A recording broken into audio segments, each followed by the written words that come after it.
కారణం వల్ల కౌన్సిల్లో కానీ రాలేదు. ముఖ్యంగా ఒక బీసీ నాయకుడు ఇన్ఛార్జి మేయర్గా నిర్ణయించిన దానికి అటు కొడుకు ప్రభుత్వానికి మేయర్ గారికి ధన్యవాదాలు తెలుపుతున్నాము. మా కోఆప్షన్ సభ్యులు కానీ గౌరవ కార్పొరేటర్లు కానీ అధికారులు కానీ ప్రతి ప్రసవానికి కానీ ప్రతి ఒక్కరికి పేరు పేరున ధన్యవాదాలు. అధ్యక్ష, నెల్లూరులో దోమ బెడద ఎక్కువగా ఉంది అధ్యక్ష. దాని మీద మనం ఏమి చర్య తీసుకుంటున్నాం? ఇంతకుముందు రోజుల్లో అయితే మలాపిన్ బాక్స్ స్ప్రే చేసేది. ఇంతకుముందు హెల్త్ ఆఫీసర్స్ అంటే డిఎంహెచ్ఓ ఆఫీస్ నుంచి వచ్చి కూడా చేసేవాళ్ళు.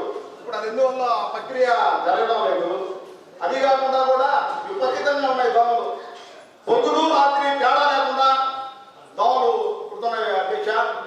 దాని మీద మనం ముఖ్యంగా చర్య తీసుకోవాలి. అదేవిధంగా కూడా మీరు వచ్చిన తర్వాత మున్సిపాలిటీలో కార్పొరేషన్లో వర్కులు అరేబియన్ ఆందోళన పరిగెత్తినట్టు పరిగిస్తా ఉన్నాయి.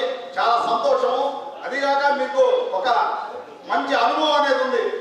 మీరు రాజకీయాల్లో అపర చాణక్యుడు.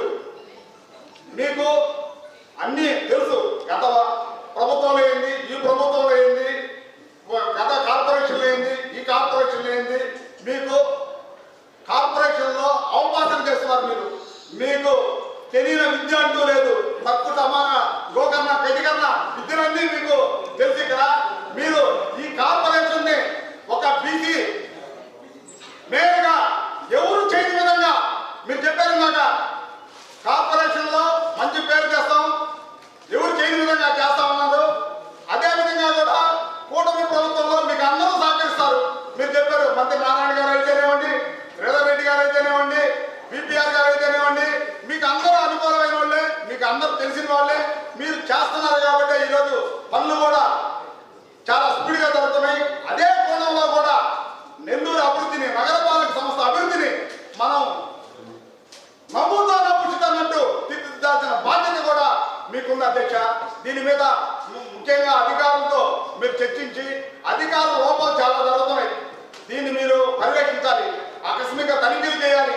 ఎక్కడెక్కడ ఫ్రాడ్ జరుగుతుందో దాన్ని కట్టించాలి. దీన్ని కట్టడి చేసి ప్రజలకి సరైన పాలన అందించాలి. అది కాకుండా కూడా శానిటేషన్ లో కూడా వర్కర్స్ చాలా తక్కువ ఉన్నారు అధ్యక్ష. దాన్ని చాలా ఇబ్బంది పడుతున్నారు ప్రజలు. శానిటేషన్ వర్కర్ ఉంటే ఒక వెహికల్ ఇస్తారు. ఆ వెహికల్కి ఒక డ్రైవరు, ఒక మనిషి ఉంటాడు. పాపం అతను ఎత్తి పైకి ఎత్తి దించేతలిగే నడుము నొప్పులు వచ్చేస్తాయి. ఎంత జాబ్ చేయగలడు?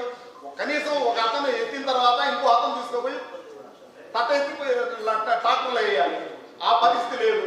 అదిగాక ట్రాక్టర్లు చెత్త తీసుకెళ్ళి ఎక్కడ అనుకూలంగా ఉంటే అక్కడ తోస్తా ఉన్నారు. దోమ తిన్న తర్వాత కూడా ఎక్కడ కూడా అవినీతికి తావు లేకుండా మీ పీరియడ్లో ధర్మపాలన, ధర్మరక్షిత రక్షిత, ధర్మాన్ని మనం కాపాడితే ధర్మమే మనల్ని కాపాడుతుంది అనే నినాదంతో ముందుకెళ్ళండి. మీ వెనకాల ఈ కౌన్సిల్ సభ్యులందరూ మీ వెనకాలే ఉంటారు. మీరు ఏం చెప్తే ఈ 9 నెలల్లో ఎవరు చేయని విధంగా నవ్వుతున్నట్టు కార్పొరేషన్ తీర్చిదిద్దుతాం. మనం అందరం కలిసి పనిచేస్తాం. దీంట్లో ముఖ్యంగా కూడా టౌన్ ప్లానింగ్ లో ఒక వెహికల్ పెట్టినారు. డెమాలిషన్ బ్యాచ్ ఉంటుంది. దానికి ఎంత ఇస్తారా అధ్యక్ష? ఒకసారి మన కమిషనర్ గారు అడగండి. ఒక నివేదిక ఇచ్చేటట్టు ఏర్పాటు చేయండి. ముఖ్యంగా కూడా టౌన్ ప్లానింగ్ ఎక్కడ అపార్ట్మెంట్ కడుతున్నారో దాన్ని సక్రమైన పట్టించుకునే పరిస్థితి లేదు. వాళ్ళు ఆయన జిల్లా అధ్యక్షుడు పంపించారు. ఫ్లెక్సీలు కట్టేగానే ఒక గంట అదోరం పోతా ఉన్నా గొడవలు తీసుకొని పరాపరానికి వస్తూ ఉంటారు. ఇదేంట ఇంత దారుణం ఉందా? మరి అది కాదు, ఆ జిల్లా అధ్యక్షుడికే ఈ విధంగా చేయడం అనేది సభ్యత సంస్కారం కాదు. ఒక అధ్యక్షుడు ఆయన మా కూటమి ప్రభుత్వంలో జిల్లా నాయకుడు, బీసీ నాయకుడు, అలాంటి వ్యక్తి ఫ్లెక్సీలే మీరు గంట లోపల దించేస్తే ఎట్లా అధ్యక్ష? దాని మీద కూడా మీరు తీసుకొని ఆ ఫ్లెక్సీలు మన మంత్రి నారాయణ గారు చెప్పారు. ఎక్కడ ఫ్లెక్సీలు కట్టకుండా ఎక్కడ నీట్ గా ఏర్పాటు చేయండి అని చెప్తే నారాయణ గారి మాటలు కూడా చెవిలో పెడుతుంది పెట్టేస్తున్నారు అధ్యక్ష. దీన్ని మీరు పూర్తిగా అర్థం చేసుకొని మీరు కార్పొరేషన్ మంచి పేరు తెస్తూ గతంలో ఎవరు చేయని విధంగా చేసి నెల్లూరు మున్సిపల్ కార్పొరేషన్ కి మంచి పేరు తేవాలని కోరుకుంటున్నారు అధ్యక్ష. ధన్యవాదాలు.